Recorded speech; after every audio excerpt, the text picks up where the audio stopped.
Yeah, well, just a question. The number to this talk to is going into Pine Ridge, South Dakota. That's an Oglala Indian reservation. You guys know that? No, did not know that. Didn't know that. Actually, the ownership of I think TalkShoe has since like I don't know, maybe a year, 2 years now. A couple years now.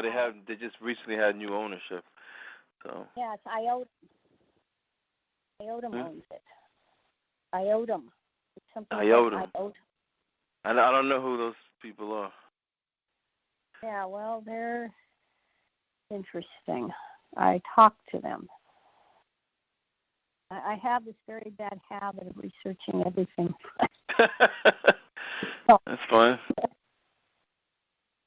I'm just interested. Goes into Pine Ridge Indian Reservation because, according to Glen, Indians are from India. Yeah, I don't know how much he's talked to you about that. A lot. He's talked a lot about that with us. Yeah, well, I'm just find it interesting. That's all you. That's all evidence. That's noted, and because because when I first started talking to Glenn, it was on this platform here. It was about like 10 years ago, right? And now when they had the new ownership, or they changed they basically remodeled the website. Everything from the beginning of our conversations, everything from the beginning when we first started talking was erased. I know, that's what the guy told me from 2015 back. What's interesting is that IOTM website addresses, the first one is in Toronto, Canada. The second one is in Los Angeles. 7080 Hollywood Boulevard. Yeah, I find interesting.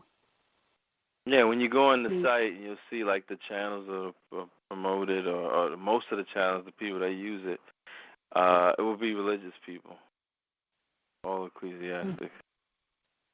So, they may use it as some form of, I don't know, getting a message, certain messages or something across. Yeah, Jason Martin, the CEO of IOTM, went to Queen's University.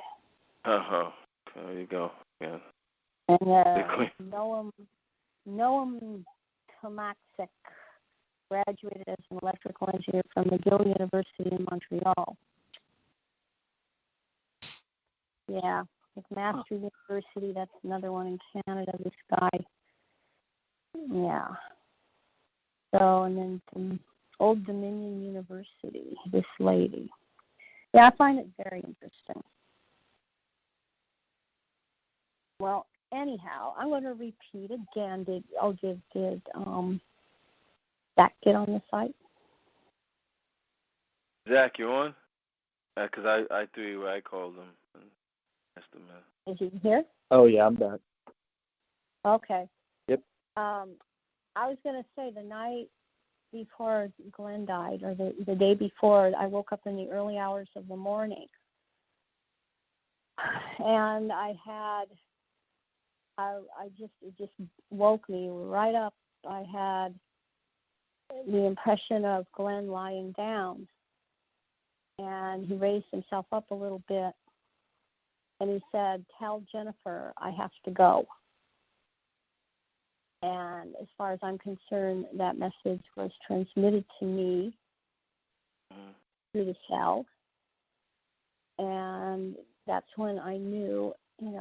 I told Glenn that day or that evening. I told him in the evening on Saturday night.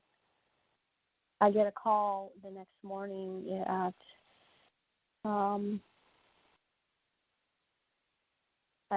about 5:58 in the morning from this Dr. Kamal over at Brockville General Hospital, and he said, "I'm sorry to wake you with the bad news, but Glenn is bleeding." internally, and he has lost his hemoglobin, and hematocrit blood levels have gone down dramatically, and he is bleeding intestinally. And I don't, we were scheduled to do liver biopsy on the 8th, which was Monday, the next day. But I don't think he's going to make it. And, we're not able to, and we'll keep you posted as things move along. So that same day, I get a call, I guess that was Monday morning.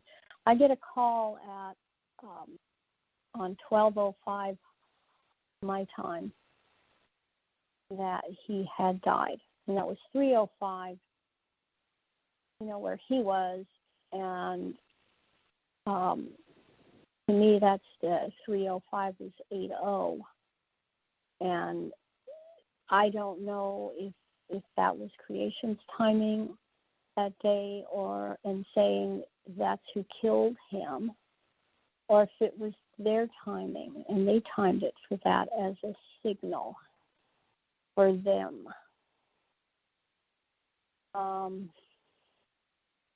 And he died on 12/8/19. On 1/8/2020, he would have been 78. And there's this whole connection between double numbers like that and death, and it's their stuff.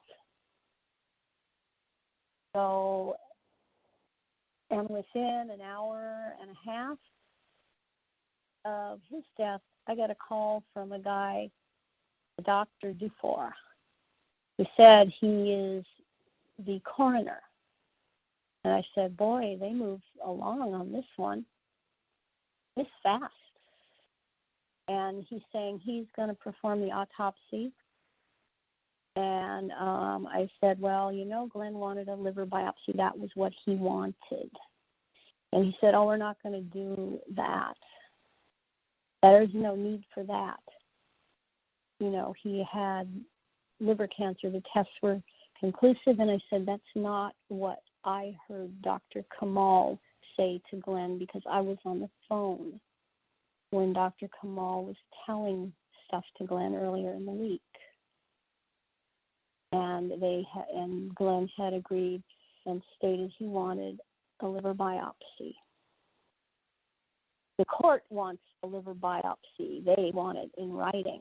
Whatever these people put, they want that in writing, because that will go to the pineal court as evidence.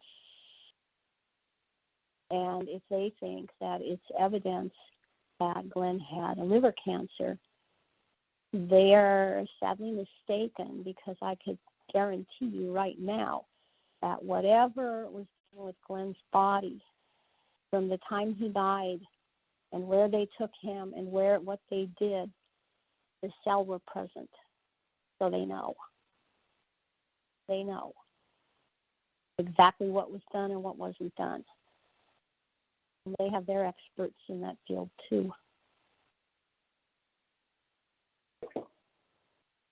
So,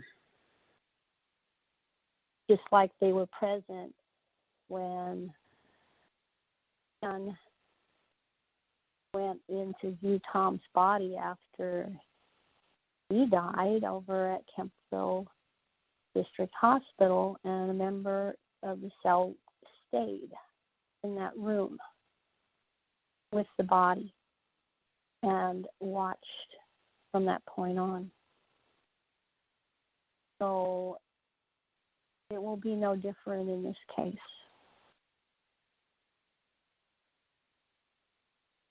So this is a cover-up, and they're going to continue to try and cover up, but they can't. They believe they can. They can't.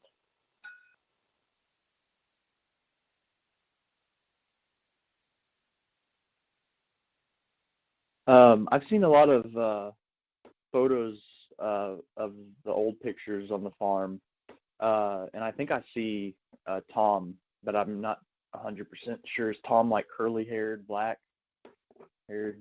No. Mm. Older guy, gray beard. Yeah. Tom had white hair, long hair, and a beard, a big long beard, and he always wore a baseball cap. And he was skinny. Yeah. So yeah. Glenn told me, oh gosh, it must have been somewhere between the September and October, somewhere in there, that he told me that he was willing to die in order to stop these people.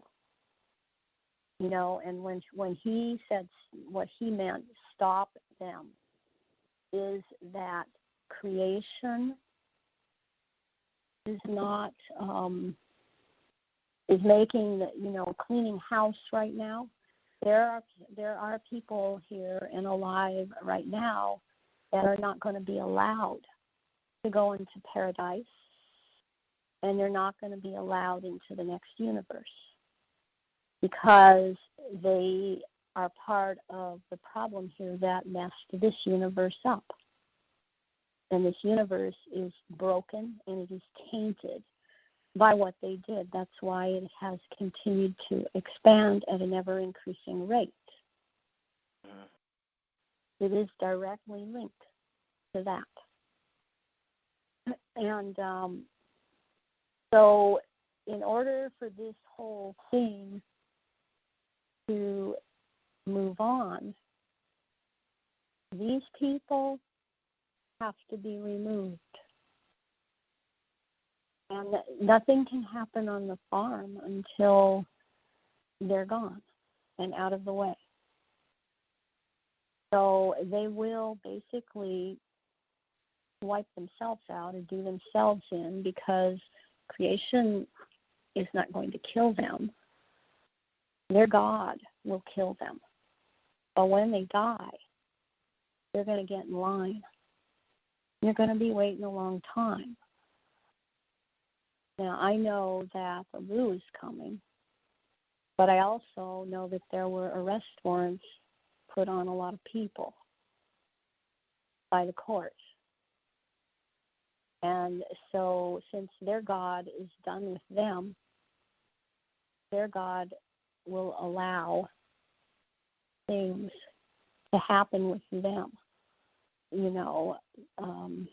However they die, I don't know, or when, but soon, I think.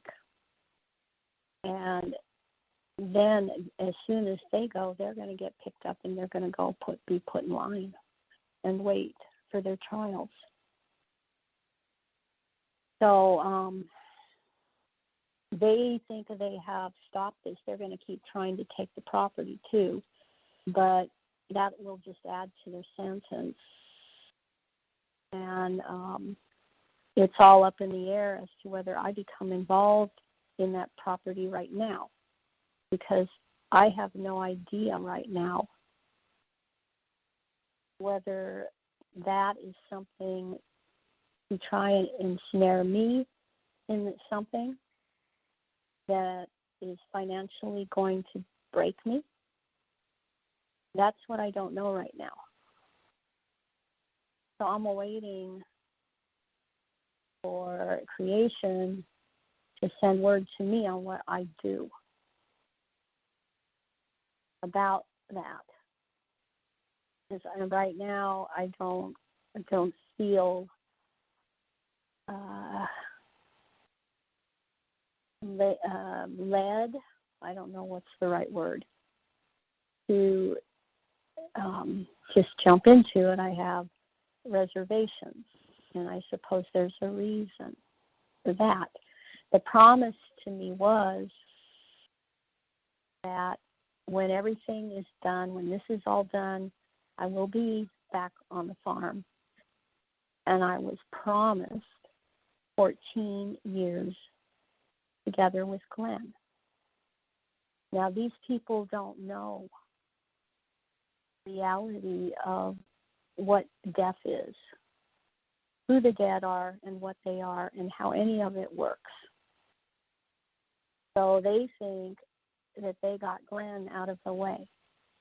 They have simply released him to be more present.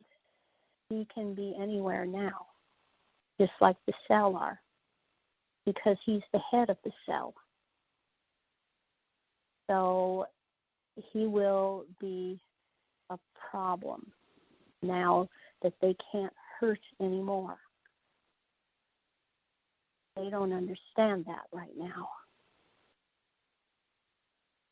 So I'm relieved that he's not in pain anymore. And I realized, and I went back and listened to this last episode that you all did together with him.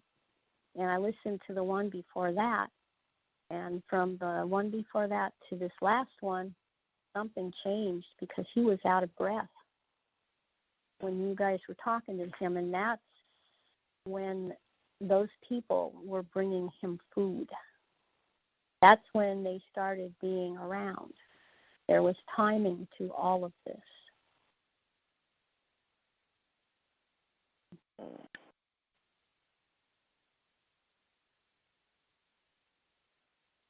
I see that the CBC been putting some articles out about cancer and people dying quickly. And the one they put out today is a guy that's laying in bed in a hospital gown that's got long, like silver hair and a silver beard and glasses. And I'm thinking, wow, what a coincidence.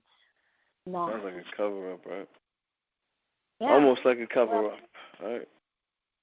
Yeah, and they're just putting this article out about this guy that's decided he's going to die from. He has end-stage liver disease, or end-stage kidney disease, and he's on dialysis, and he's foregoing dialysis because he can't get the treatment where he's living. He has to go a long ways away to get it, and he doesn't think that's right. So it's his choice to die.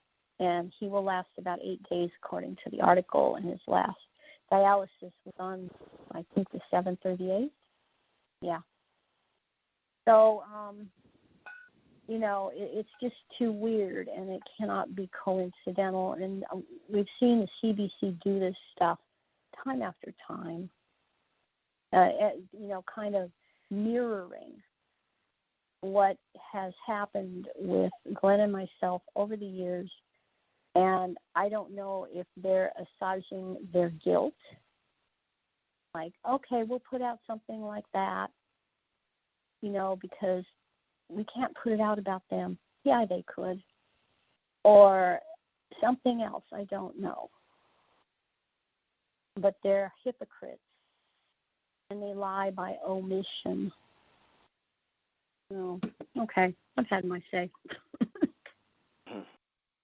Well, when I spoke to Glen, the last time I spoke to him in the hospital, as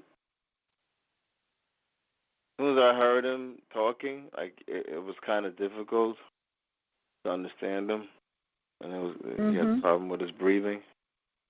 Yep. It was really bad, and I was trying to be optimistic. And he told me, I asked him, I said, how did this happen? Were you poisoned? What's going on? And he said, taxi drivers. Yeah, I know what he's talking about. And I said, how can I help? He said, it's too late for that. And I said, I want to see you again, and said, I hope I see you. Hope I see you there. Well, there were 2 taxi drivers giving him food. One was named Ray, Kentville Taxi Service, and the other one, Pete. Okay? So they were giving him food. This has to do with Kim Little being there. And there's some kind of connection. So I don't have any idea right now. I have some suspicion, but I don't have a good thing that I would say right now. But he had to be there, whether he knew it or not.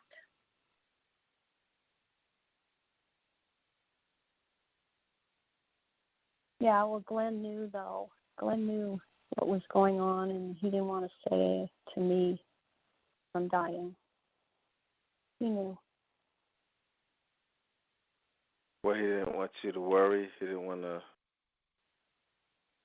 you to worry any more than you were. Well, it's kind of... death is a funny thing. Dying is a funny thing because you know. And the person might think they're sparing you, but you know already. And I wanted the things said before that time. There were some things, but there still will be a lot more things because I'll see him again, just like I see the cell, the American cell down here. So,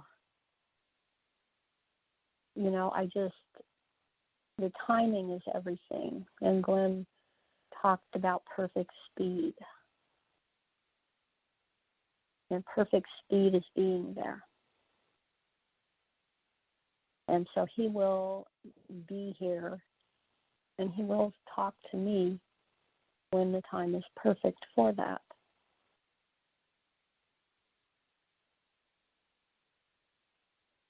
The project on the farm will happen. It is going to be different. Not going to be anything that you would, conceive of right now. And because the dead will walk there. And you may see them. Probably will. You may talk to them. Probably will. At their discretion, because as I've been told, you don't just get to call up the dead or conjure the dead. That's not even the reality. If they talk to you, it's an honor. And it's because you earned it.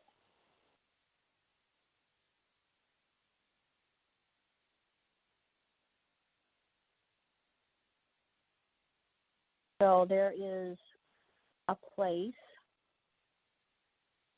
where life and death meet. And they mingle, and that is going to be the farm. That is the chosen point at which the appointed time, the 12 people and myself will leave without experiencing death, and the cats go too. And some people will stay behind because they've chosen to finish up the job and here, and then we'll go later.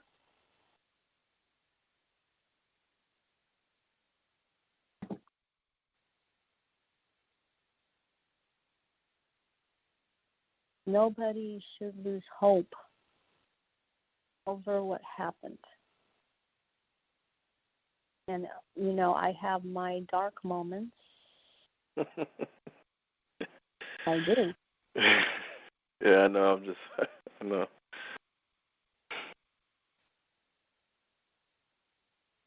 I have my dark moments. But I am holding on to what I was promised.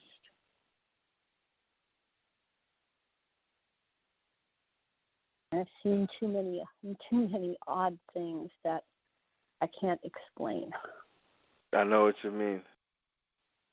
I haven't seen a lot, but I have seen things in my life connected to that farm over there that I can't really share with anybody because it's not something I can share. It's not like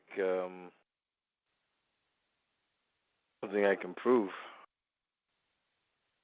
So kind of just keep it to myself and maybe talk to other people who would understand. But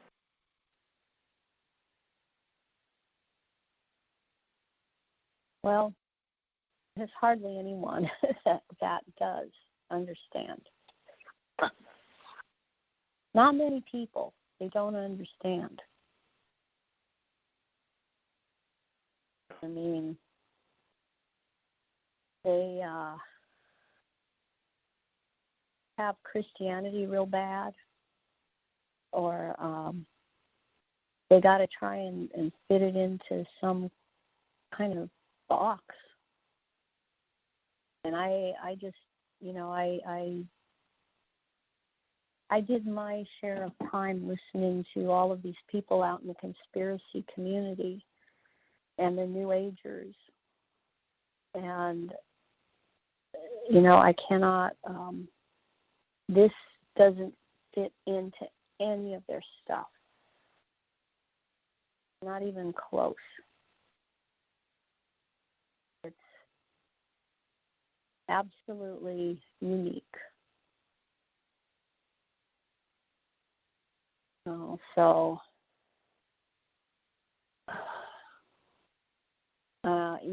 I think about all the things that Glen has said over the years, and some things I don't remember. I wish I remembered every single thing he said. But there was a lot of stuff. And some of the realizations that I started to make are now, when he's gone. And it goes back to this whole thing that he always told me creation is a process, not a person. Creation is a process.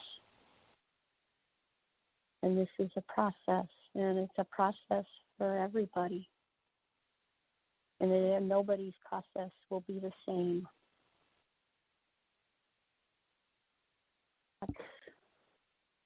Everybody has something in this that affects them. Everybody's got, there's a meaning they grabbed on to something that Glen said, and it meant so much to them, certain things. And it's stuff that they have to deal with, and it means something in their growth, in their process.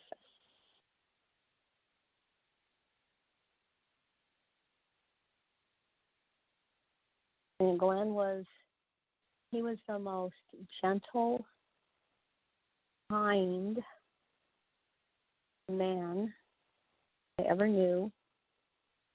He was also first one to tell me, to basically straighten up and fly right. If I had any kind of negativity, which I went through a lot of that, he was the most honest man I've ever known. He was the most honorable man I've ever known. And these people that did this to him don't deserve to be anywhere in the same universe. They don't deserve it. and they will always be a problem. Therefore, they have to be dealt with.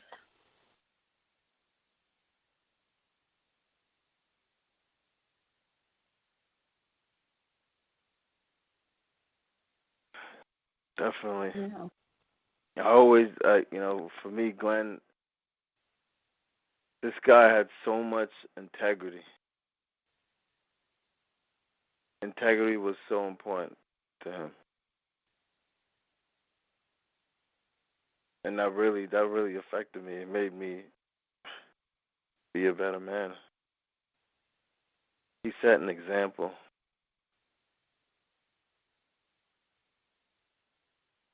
Yeah.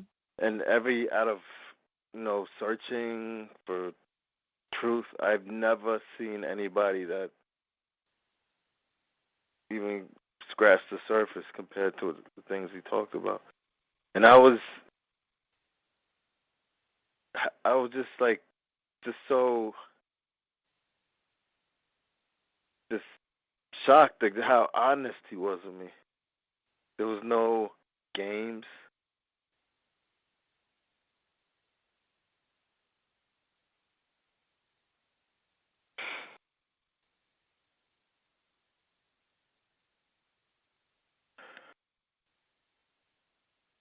Treated me like a friend.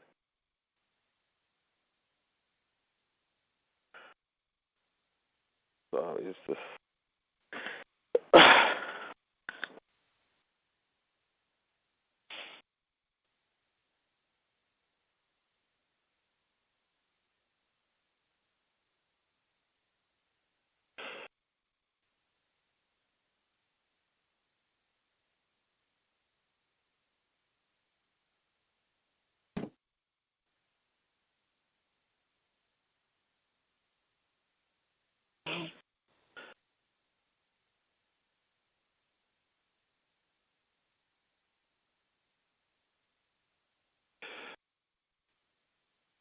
when I first heard about it, it was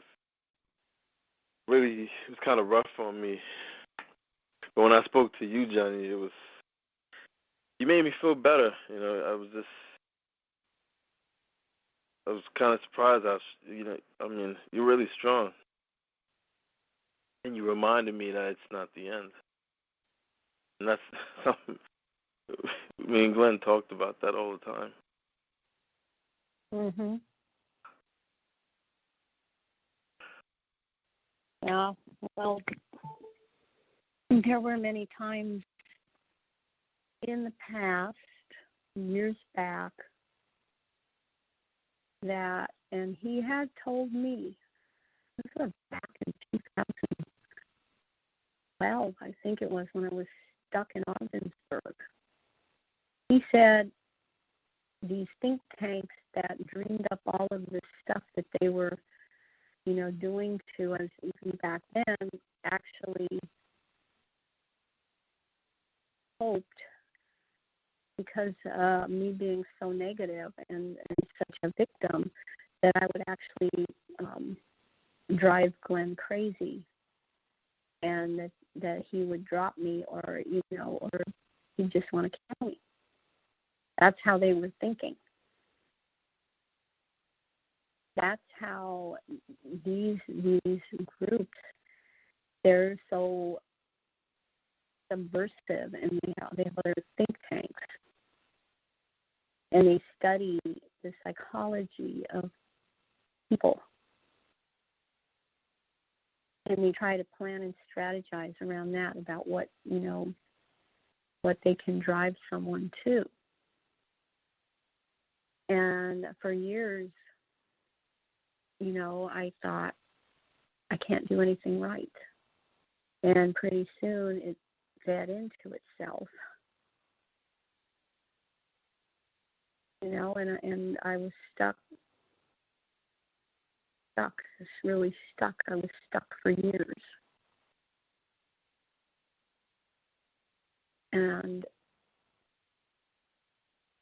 Glenn told me last week, one day, he said, "You're in charge now." and the seller depending upon you. So remember that. Now you're in charge. He told you that.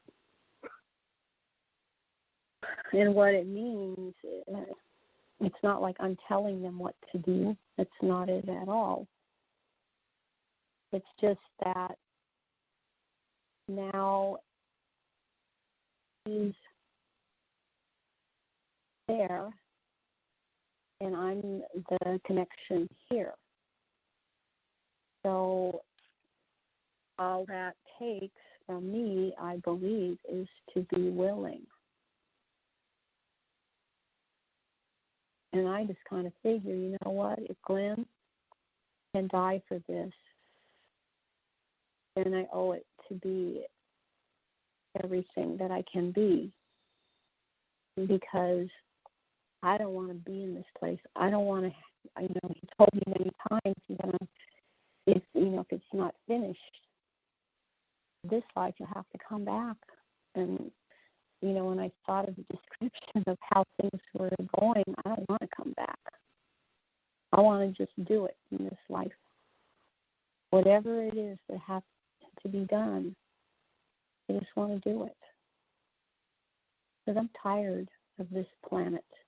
And I'm tired of all of these nasty, evil people. And they are truly evil. I'm tired of it. I just want to get this done. And sometimes it feels like I'm fighting myself to try and do anything. But I need this done.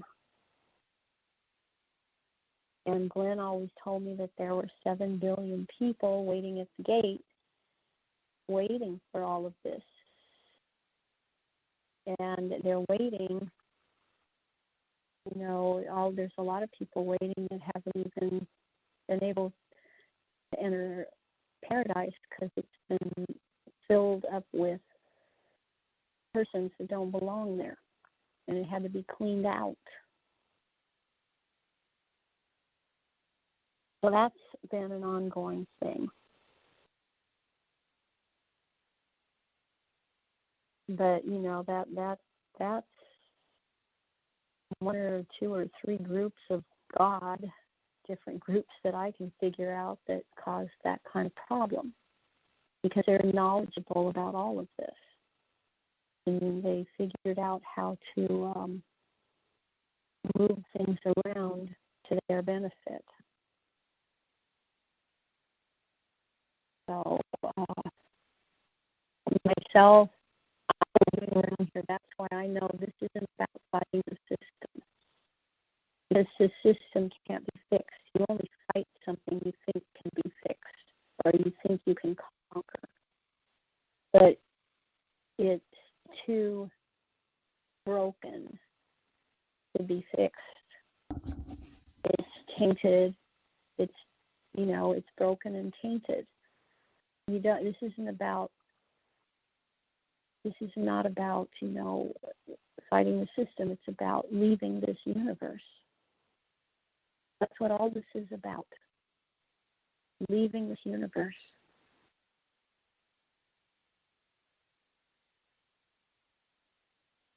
And that's the thing to keep in mind.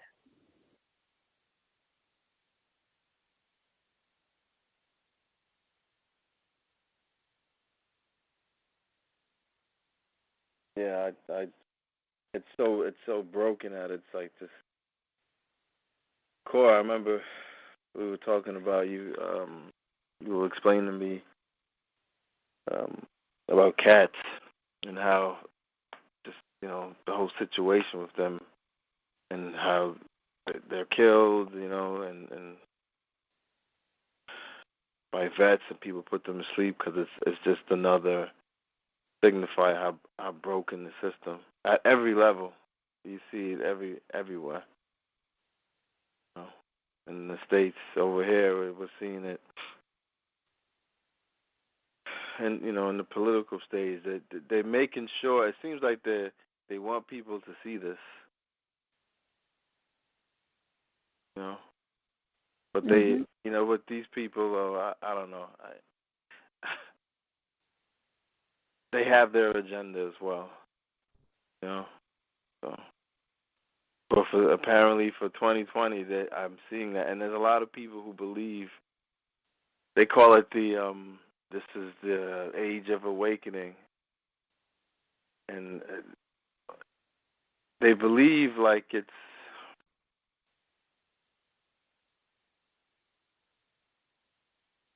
gonna be like better or something because they're being told now, but I don't think they understand that they're gonna be gotten rid of. They're gonna mass murder a lot of people, and the future that they have in mind is not.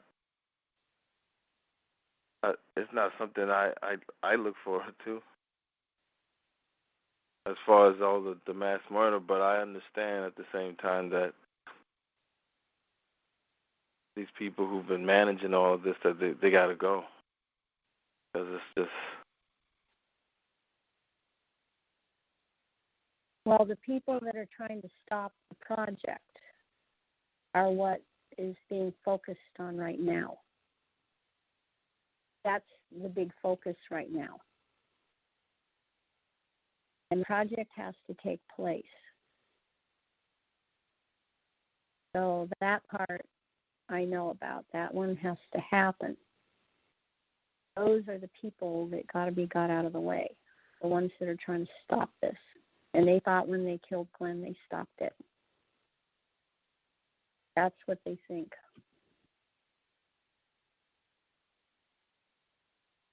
So why are they so bent? Or why are they so bent to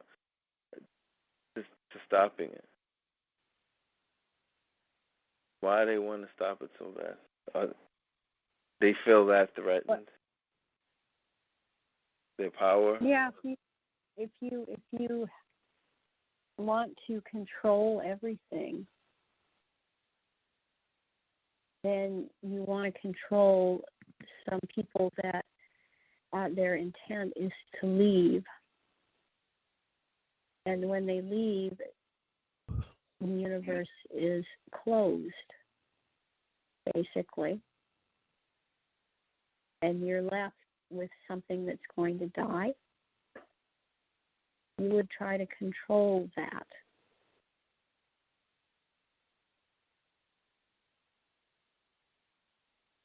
So it's not just some Freemasons or some groups that want to, if their intent was just for the property,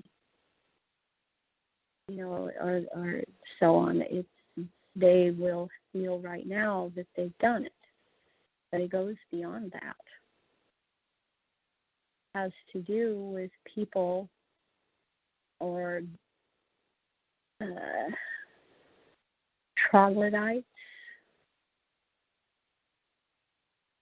that know that if certain people leave, then they are not going to be going, and they will be left here. And they have a limited time left that they can reign because the universe will destroy itself.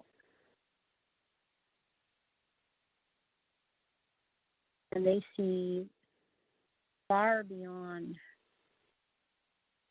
what, human beings see. Human beings, don't see as far as these people. And as the universe expands, the galaxies are going to ever increasingly be apart from each other. And a lot of things will change. I read something about that, it was a month and a half ago, about what would happen if, the universe keeps expanding. But at some point, everything kind of just dissolves. And, anything that's living wants to extend their life, and they want to live. They want, it's self-preservation. They want it. So they don't want to die, even though it's probably hundreds of thousands of years away. But it's something, they want an everlasting reign, be in control. Those are the control freaks. Yeah. Control freaks, yeah. That's how they are. They always got to have control. And I think this computer that they have, right, that kind of manages it all, it's running on that same program, right? Just control. Well, it will be spewing out all of the data about what's going to happen 100 years from now, 1,000 years from now, 10,000 years from now, 100,000 years from now. So there's a lot they know way in advance. Yeah. And the ones up on the surface here do their bidding. And then we call them bosses, or, the ones in control here. But they listen to the ones down there. It's an oyster within an oyster within an oyster kind of thing. Or a cloister within a cloister within a cloister kind of thing.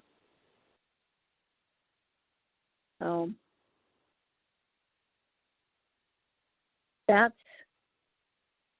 kind of situation, I believe, that is going on here.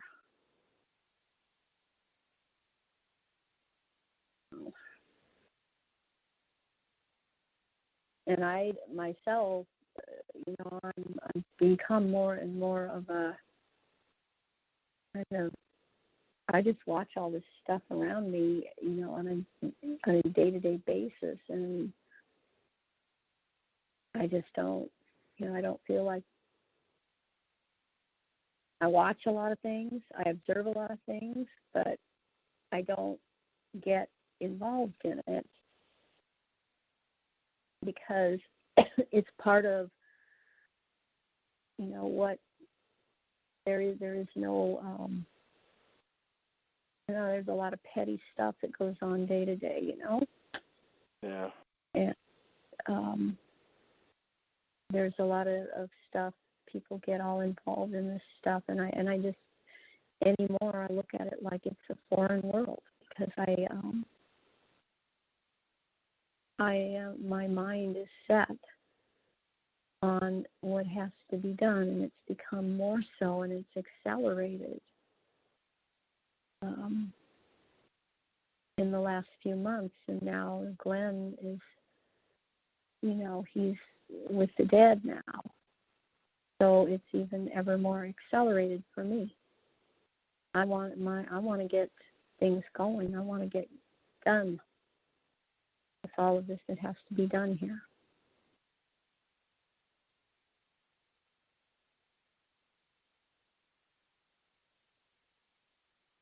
And that was the way that Glen was. Yeah. That he wanted. He's a man with a task to do. He had a job. Yeah. Yeah. I mean, I've gone through this life, let me tell you, with no home. And I lose people that really matter to me. It's been happening to me my whole life.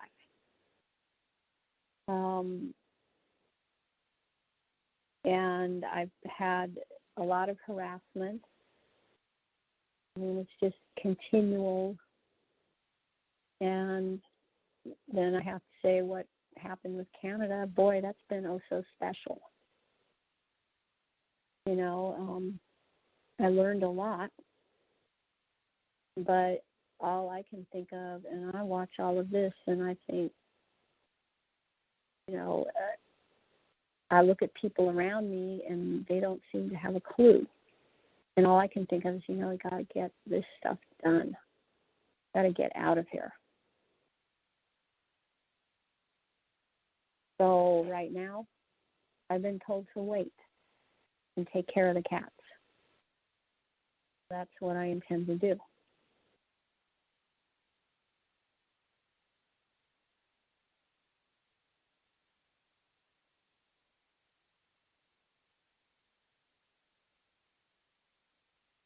Anybody else still there?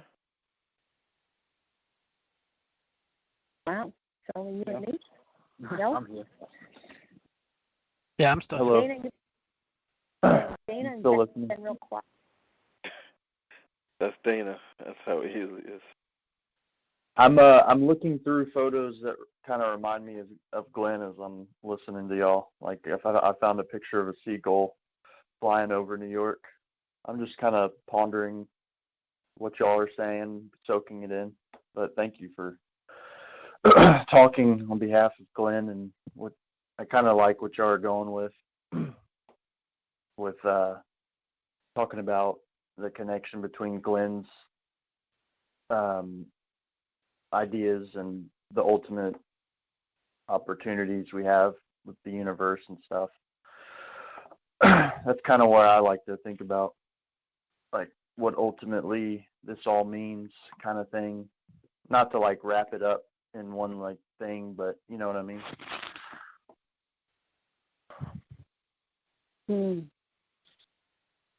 Well, you're young and you've got a lot of experiences that you have to go through. And Glenn always said life begins at 40 because that's what they say. Huh. But life begins at 40 for a reason. But then he said something about 50 where it just gets better. And when I first started talking to him, he used to always tell me that life begins at 40. Yeah. But Well, his life was different, though, right? It wasn't. He didn't really started realizing things till later on, and really later on. Well, when you're young, you're busy having experiences. Mm-hmm. And after the age of 40, you're going to start to, kind of start thinking about those experiences. Age of conscious. Age of consciousness.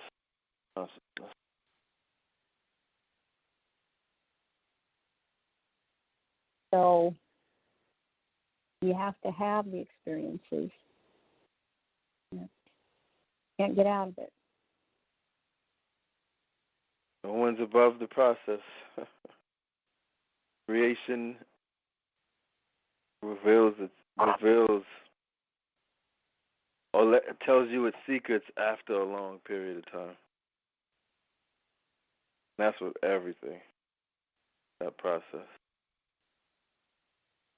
No instant gratification. What was it that you said? Creation hated, didn't like hypocrites, control freaks. Hypocrites and control freaks. Got courts just for those people. That's the worst crime. Control freaks and hypocrites are the worst crimes. And I see a lot of that in the media, politics. It's nothing but hypocrites. In everything. Hypocrisy. Like all the people who we're told we got to respect and listen to, these people are hypocrites. Yeah, well, I've been told I would be, and I suspect because I have been, that this retired lawyer told me I was incorrigible. I would be considered incorrigible and not okay to be in Canada. Like I would never be allowed. So you have your choice to be incorrigible or be a criminal, hypocrite, control freak. Cats are incorrigible. Can't train them. Can't control them. Can't teach them. I'd rather be a cat. I'm looking it up. Incorrigible. Incapable of being corrected or amended. Such That's as right. Not reformable, depraved, delinquent, not manageable, unruly, unalterable. Oh, that's tenacity, right? That's tenacity. Yeah.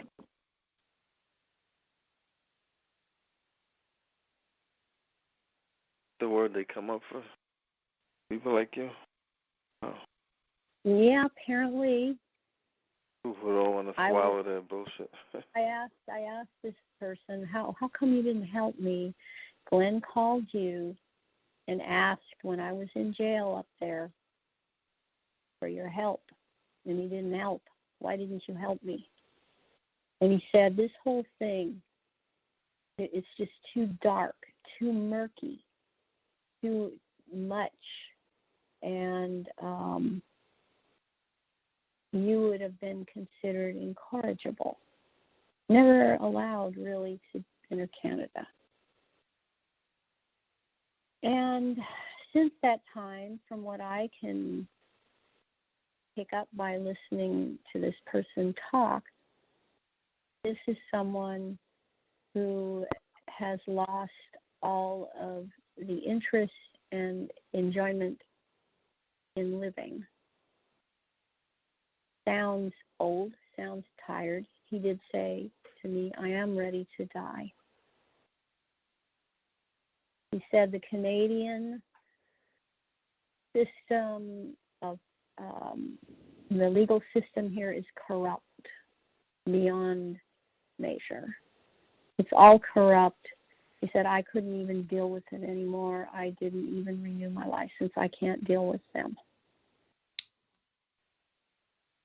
That's what this man told me.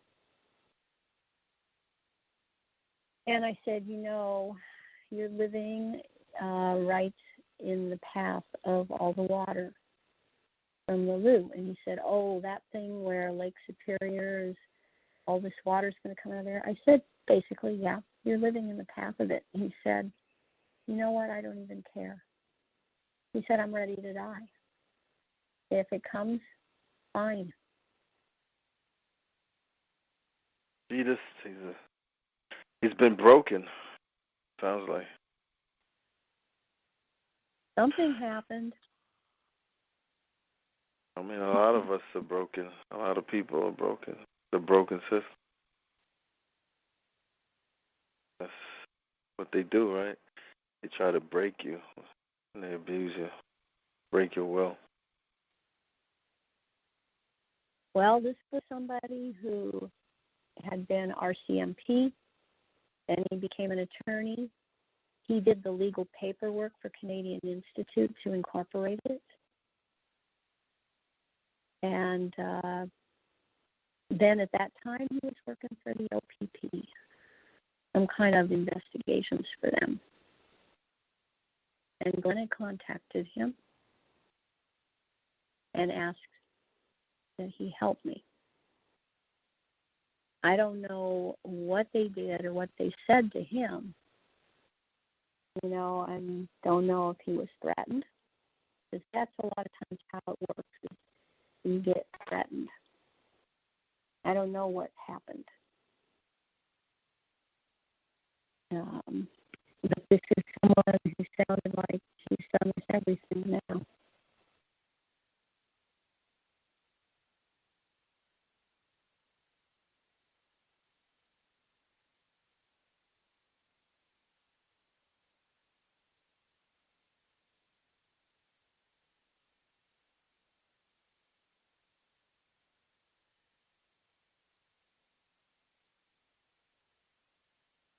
I imagine the OPP headquarters will be buried underwater, too. Yeah, didn't they, I'm not sure if it's Bell headquarters or OPP, but one of them it was OPP, I think. They got moved years ago, right? To be right in the path. They're in Aurelia, and that's right there. So they're going to, and they've been given many chances, and they've been told that they can't hear it. Glenn, he told me when he was in the hospital that all these people appeared, and he looked up in the yard, and there were an ambulance and fire truck, and he said it looked like high up OPP people, and not just the run-of-the-mill officers, and they all came there. And he thought that this was them showing concern for the first time. And I didn't say anything. But that is not what I thought. And the letter or the email that I got from Ms. Runciman, said that it sounded like, oh, well, he made the choice to go. And I said, I knew the truth of it. He was told, if you don't come, if you don't, go, we're going to arrest you.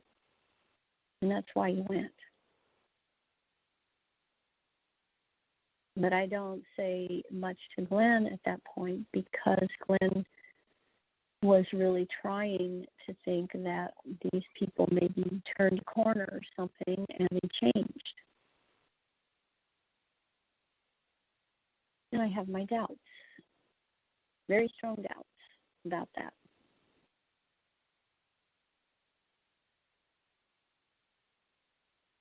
And it's just,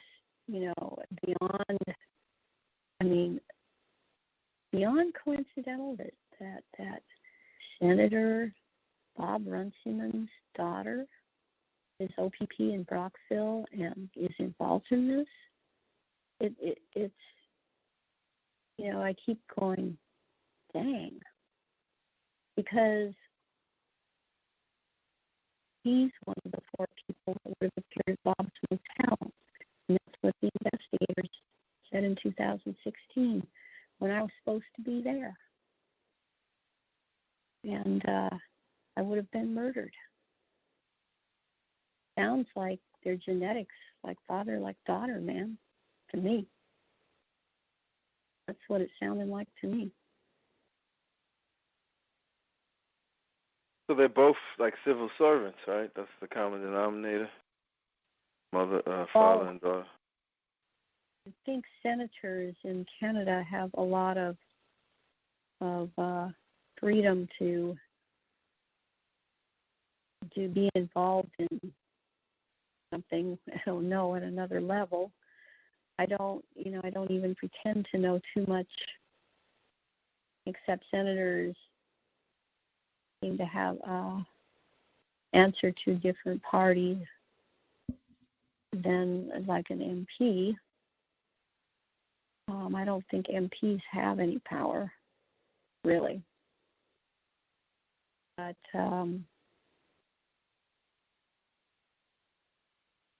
that whole system, that what bothers me, that system is that they bill themselves as democratic. Well, that turns out not to be such a good thing.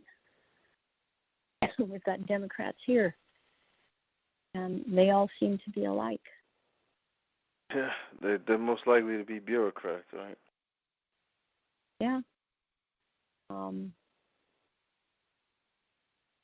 It seems that they have a different agenda than what people think. I noticed in Canada they have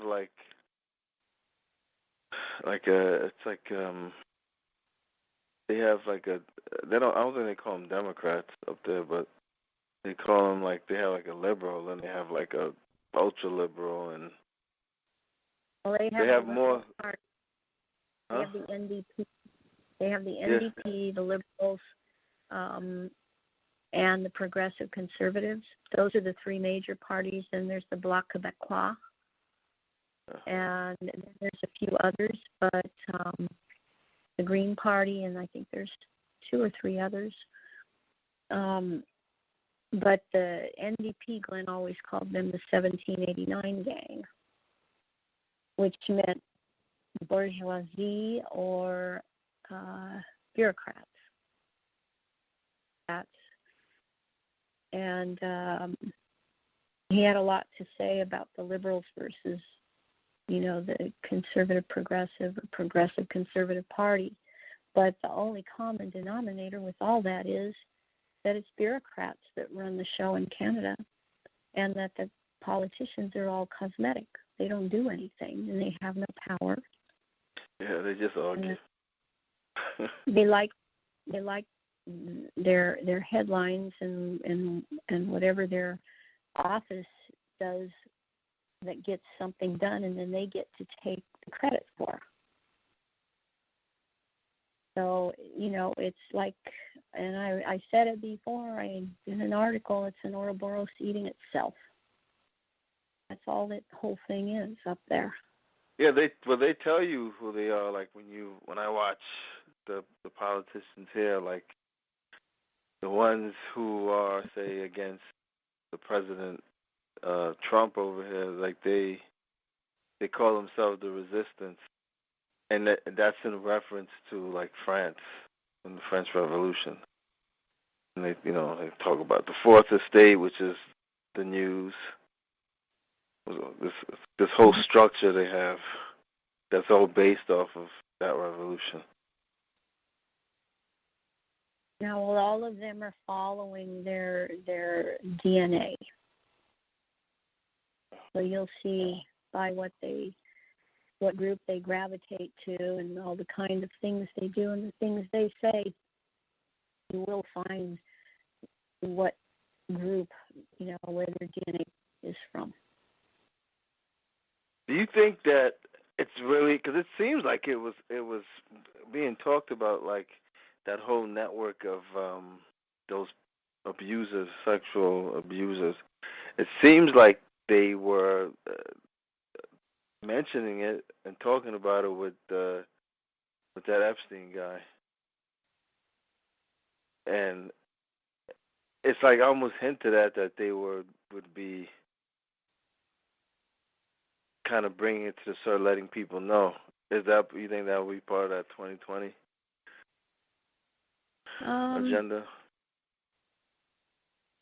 I don't know. I know what the cell told Glenn, and Glenn talked about, is that in 2020 you will all see clearly why things are the way they are in this world, on this planet, in the systems. You're going to find out. I think there's a lot of major revelations coming. I've been told that there are 20 journalists, not from different parts of the world, that will be putting articles out and putting stuff out about what happened with Glenn and myself. And I know there's a book that will be published after the Lou. There's a book, and I know that they had talked about different names for the title, and one of them was Who Killed America, but I'm not sure in the end what it will be titled, but that's going to come out as well. And I'm sure there's a lot more than that, but I'm not privy to that information. Weren't they, from what I remember speaking with Glenn about that, is that they wanted to have this book, right? But they wanted to kind of frame it that, it's all America's fault, and to justify the destruction of America. The whole this is a book that Glenn wrote many years back. So I don't know any more than that. I don't know who is the publisher. I know that that's a reason that my friend Arthur Emoto was murdered, because he had given Glenn a specific amount of money out of the blue when I was first year and had talked and wanted to give it to him. And Glenn, I guess there's some talk somewhere with him in the cell about that Arthur was had something to do with a company or some Japanese group that wants to publish the book.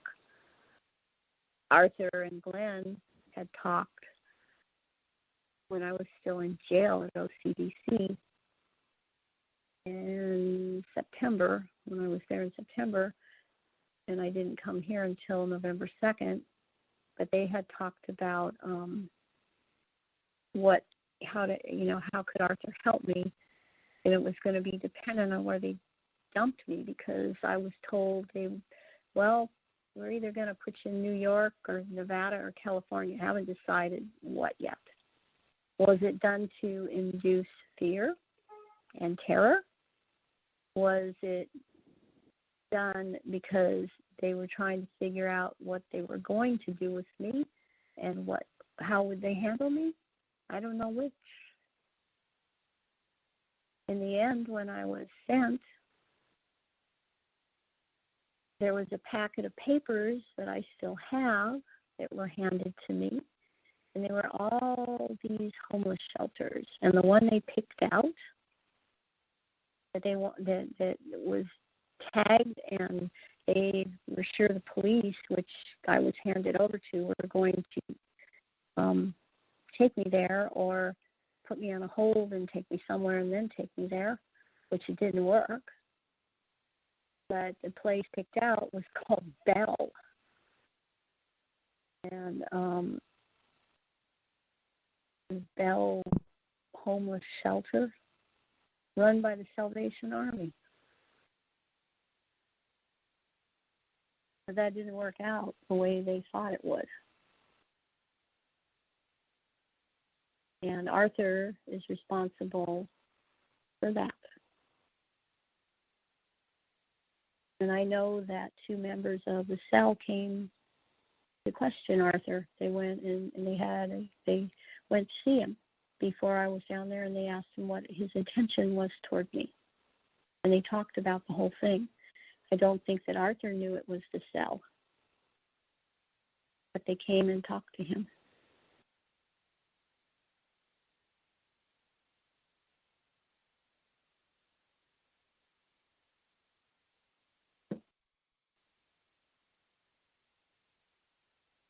It's for reasons like that and 10 million other reasons that I know that these people are going to be stopped.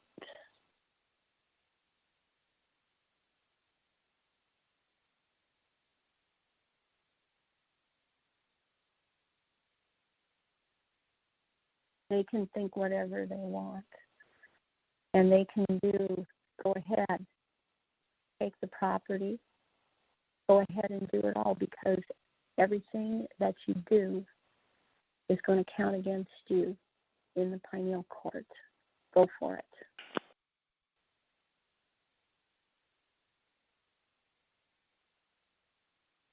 And it'll come right back to creation, and I'll be there. They can do what they want.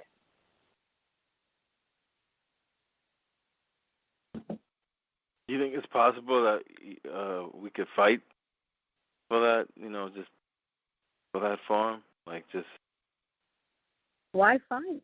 Creation's already got it handled. I will know at the right time what to do. But if you want to make sure that somebody gets the ultimate penalty, you let them do what they're going to do.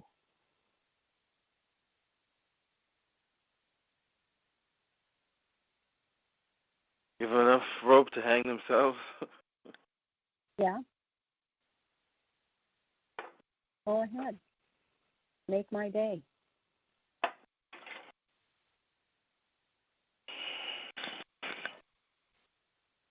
So I'm not, I've been contacted, a message left for me from the bylaw people in Kempville. I have someone trying to contact me from the OSPCA, Ontario Provincial Society for Prevention of Cruelty of whatever to animals. They're the door openers for the OPP. And they want to come on the property. I'm not going to give them permission to come on the property. I'm not going to have anything to do with that. They want me to say, oh, yeah, the cats. And you know what? It breaks my heart because I love cats. I love them so much. But I can't do that. I know how my daughter was used and has been used to do stuff like that to me. And that's how they're trying to use the cat's situation. But the cats belong to creation, and the cats know that. And the cats accept whatever is going to happen.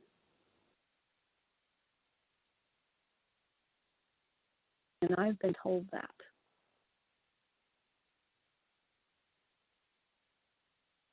Cats are smarter than we are. And I've been told that. So if they want to trespass on the property, let them. Because I want them to get the ultimate penalty. They deserve nothing less.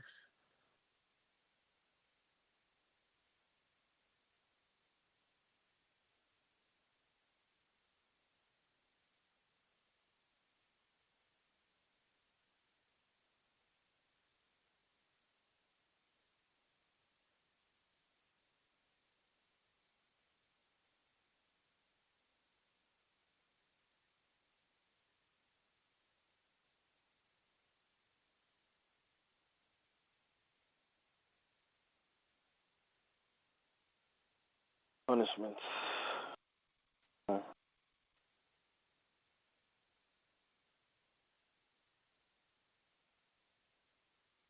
Anybody have anything to say?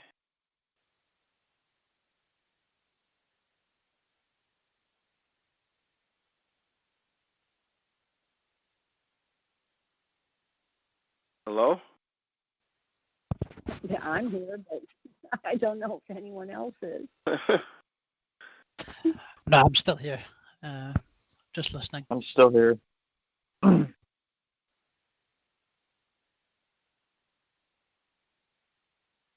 Dana, you got anything to say?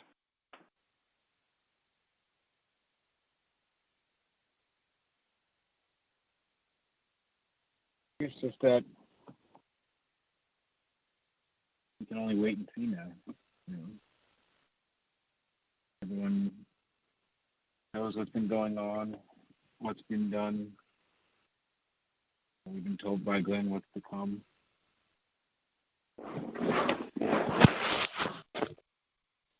Everyone just has to keep listening for their instructions and doing that, I'm going to do. I'm just thinking, I think about how many people actually know what's going on. And I feel bad, there's people who, of course I feel bad for people who are just completely oblivious and, not their fault. But I feel bad for the people who are looking, and they won't have a guy like Glen that helps them out.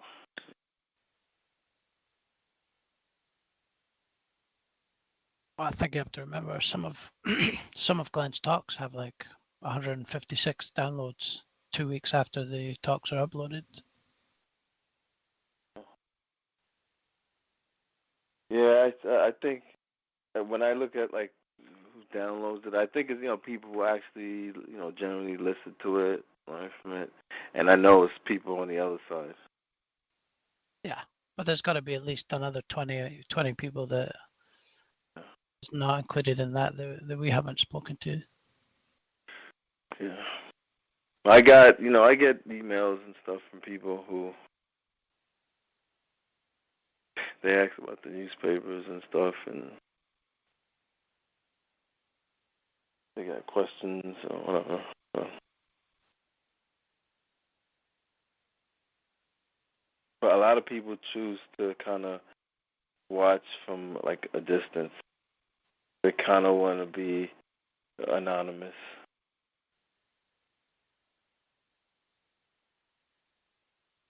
I guess I don't know, maybe fear. They don't want to deal with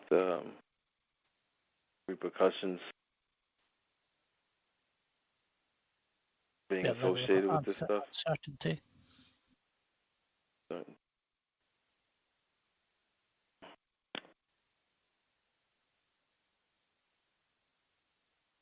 They may have a family and all that stuff, and that could be used against them.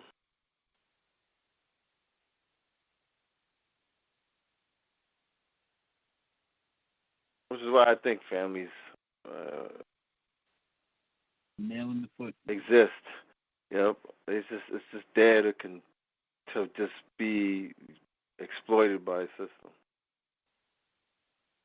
I see people at work and they put up with so much crap.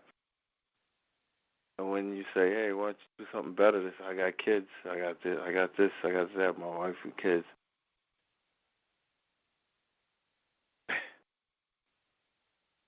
Bad. They'll eat shit because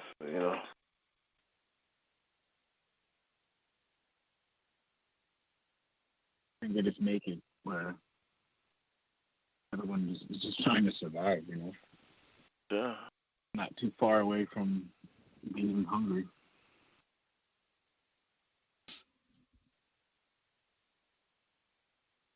Like that perfect balance.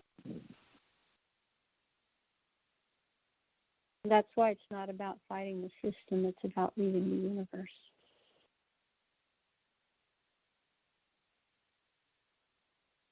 Yeah, you can't fight them. These are masters of war. That's what Glen would say. Like this place is designed like this, so how you react in this world is how you're judged. Given all this stuff that they toss at you, and there's so many opportunities to be corrupt and to be like this or be like them, and if you still choose not to, and you still try to make someone's life better or the world better, it's stress laboratory. Yeah, it's like they want to make you a better slave,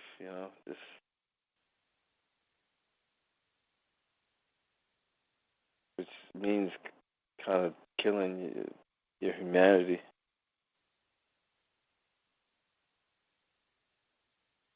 I think I remember Glenn saying something like that. They would test him to see the decisions he would make.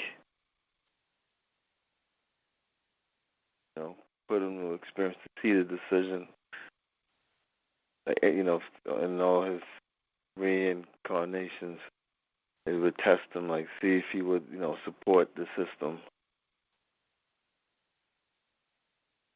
I guess that's what it is. Like there's those people that you see who question, like, how can they do this? Like they've been so engineered to just be that perfect slave. I can imagine what the future slave's going to be. It's going to be no. There's going to be. I don't think there'll be any chance of it being like free thinking individual. I think individuality is going to be out the door. Be connected to this computer.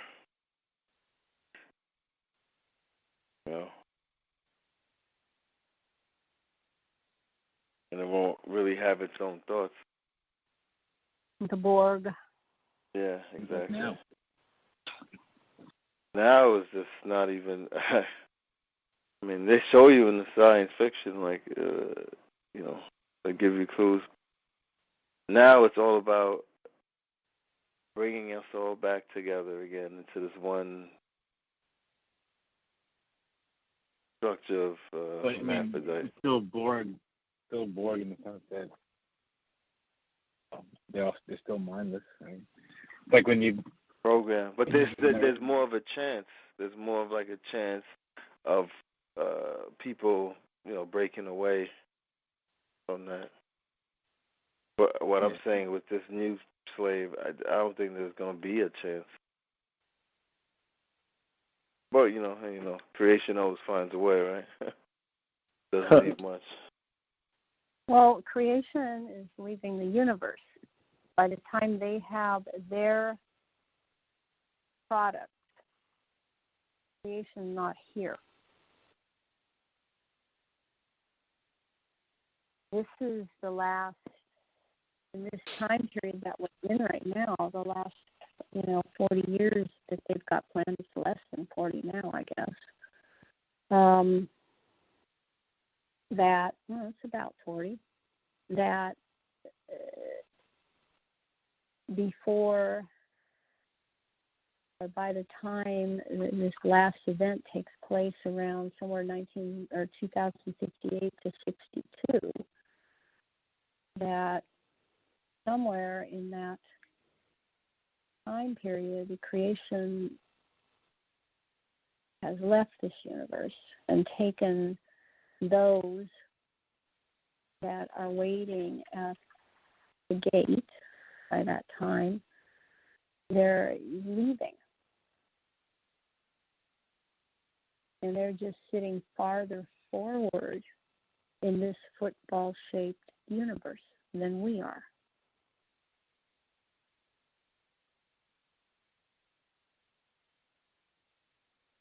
And from what I understand, that end of the universe is not closing down like the end of a football because of what they've done.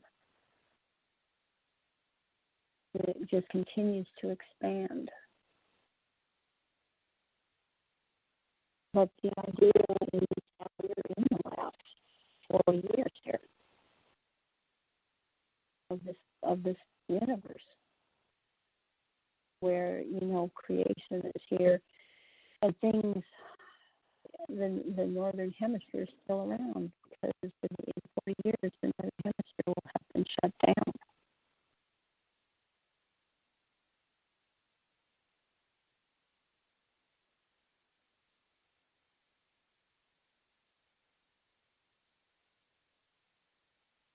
So that's why I keep saying it's not about fighting the system, it's about moving the universe.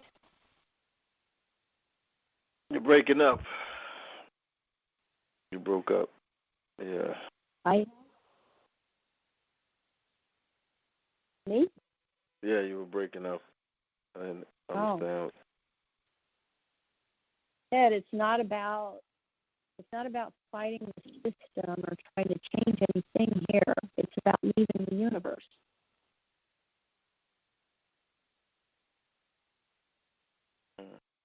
And that's what this project that's going to happen on the farm is part of that.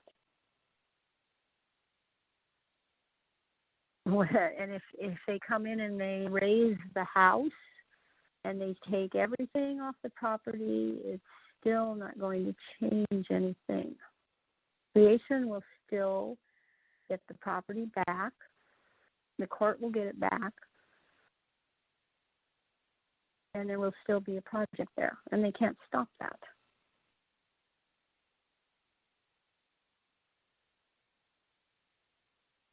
That's still happening.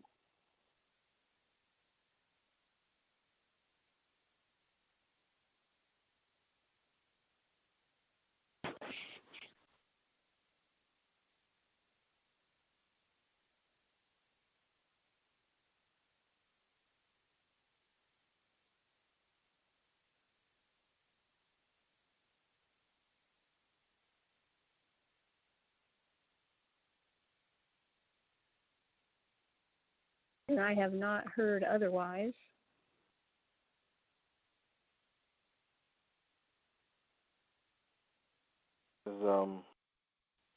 Oh, so do you want to do this type of thing once a week or every other week, or just you want to do it whenever, I guess, we're all free, or? Well, we'll play it by ear.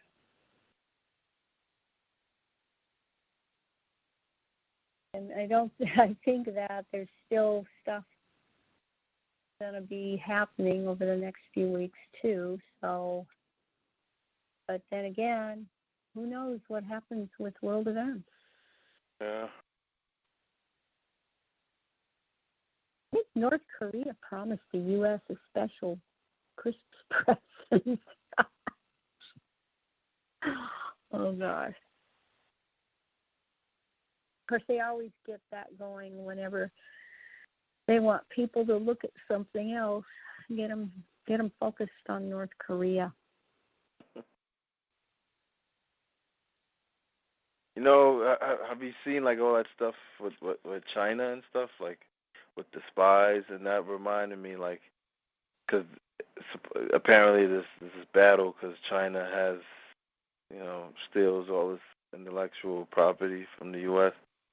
and they have spies, stealing information, and it just, and apparently, Trump's like, trying to stop that, but in my mind, I think the reason that is because that whole when Marco Polo took all the information from Asia and brought it to Europe, which created the Renaissance period, all that technology. This is their way. This is all that spying and intellectual property. That was them retrieving all that information.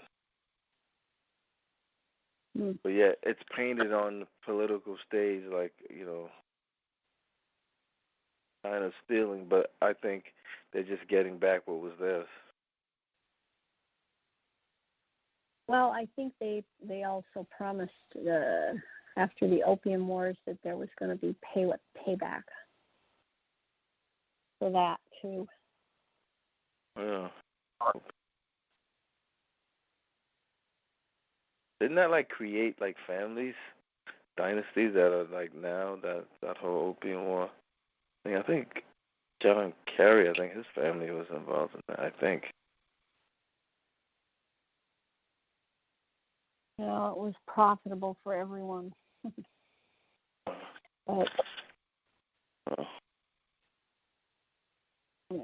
it's drugs and money.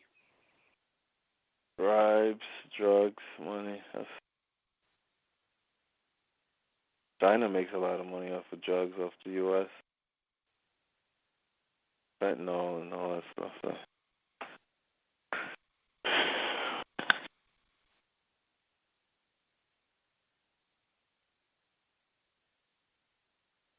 Well, Canada, CBA make a lot of money too because they're the biggest drug smugglers on the North American continent. Who? Who answer the CBSA. Oh, yeah, of course, because they're at the border. So it all comes through. It has to go through them. No, those are small time. They're dealing with Syrian Maronite priests in Lebanon. And they were infiltrated with Iranians too. Iranians within the CBSA were responsible for what happened to me. CBSA told me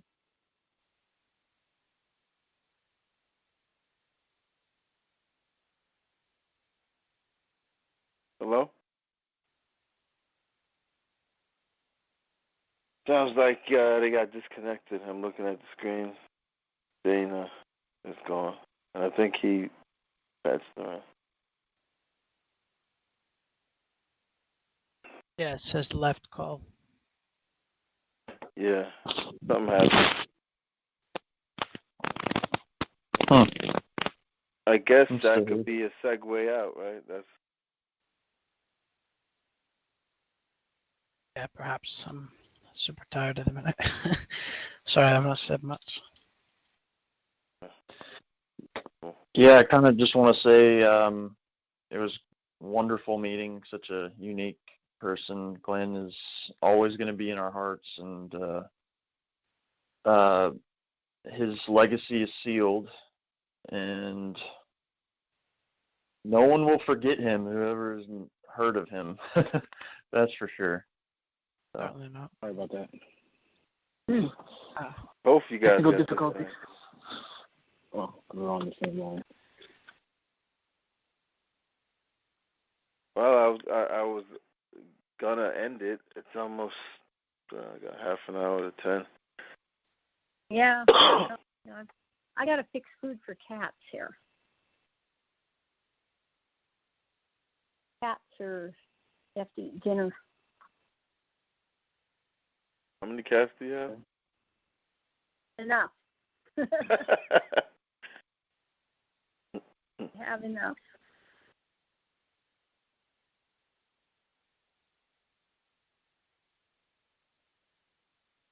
I got some spoiled cats. Hmm. You ever watch those cat videos on the internet? Oh, yeah. I've seen some bugged out stuff that cats do. Like, it's just like strange things that they do. I think I have a Shoe Talk listener who has been emailing me cat pictures and stuff, so kind of opened my eyes to how weird cats are. Like they can make like certain faces, some of them, like, it's strange.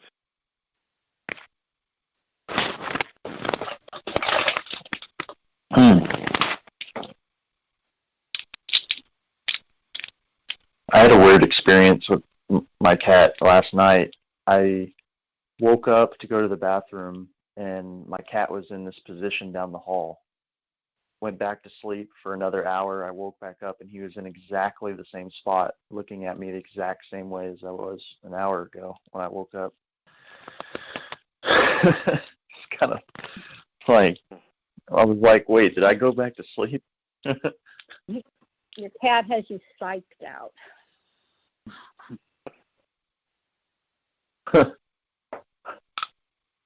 When I was on the farm last, there was just one cat that used to just walk with me when I would, like, at night and stuff. And I'd go out in the front by the raft. He would just follow me. One cat. I like to think that he was probably just looking after me or something.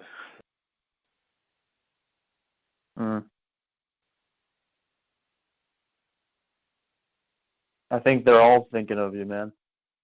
Any one of them.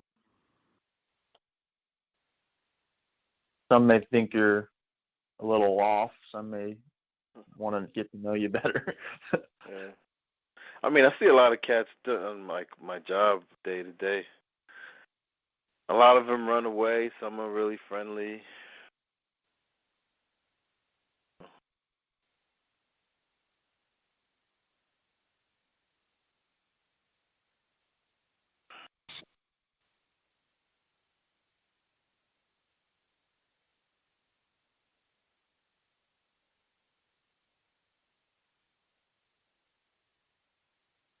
I'll have to mail y'all like a postcard with all the cats on it one day or something. Christmas card. Cool cat.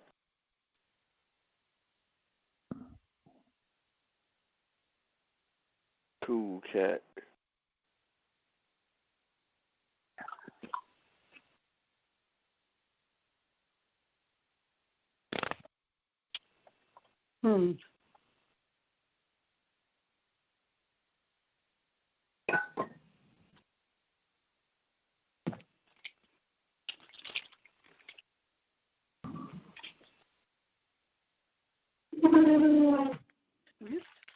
Background sound.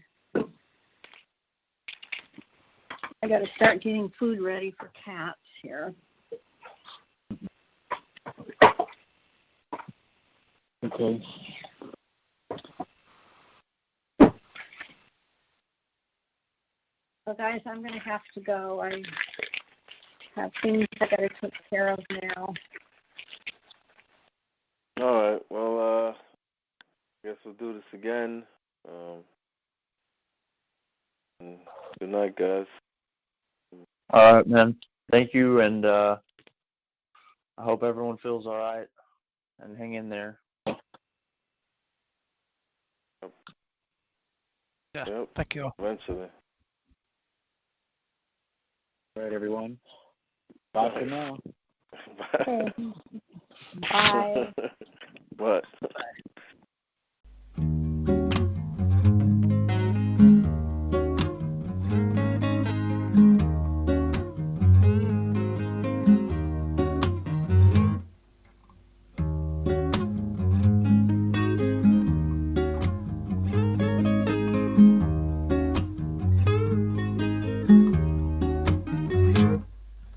Take me away from this place,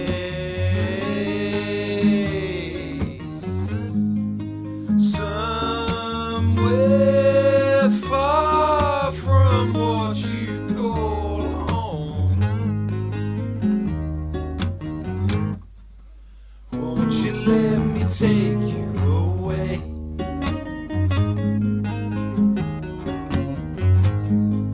'Cause what you've been told and what you feel makes it hard to know what is real to you.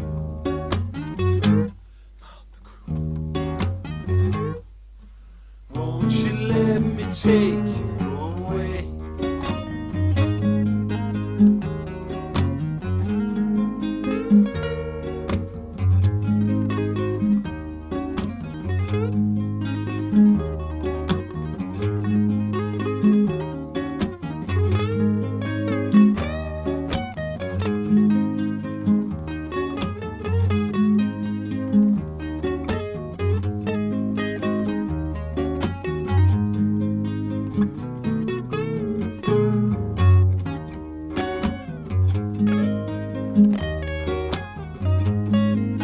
Let me take you away from yesterday. I'll give you the tour, read your brochure. Maybe then you'll sympathize and you'll know what we're all fighting for.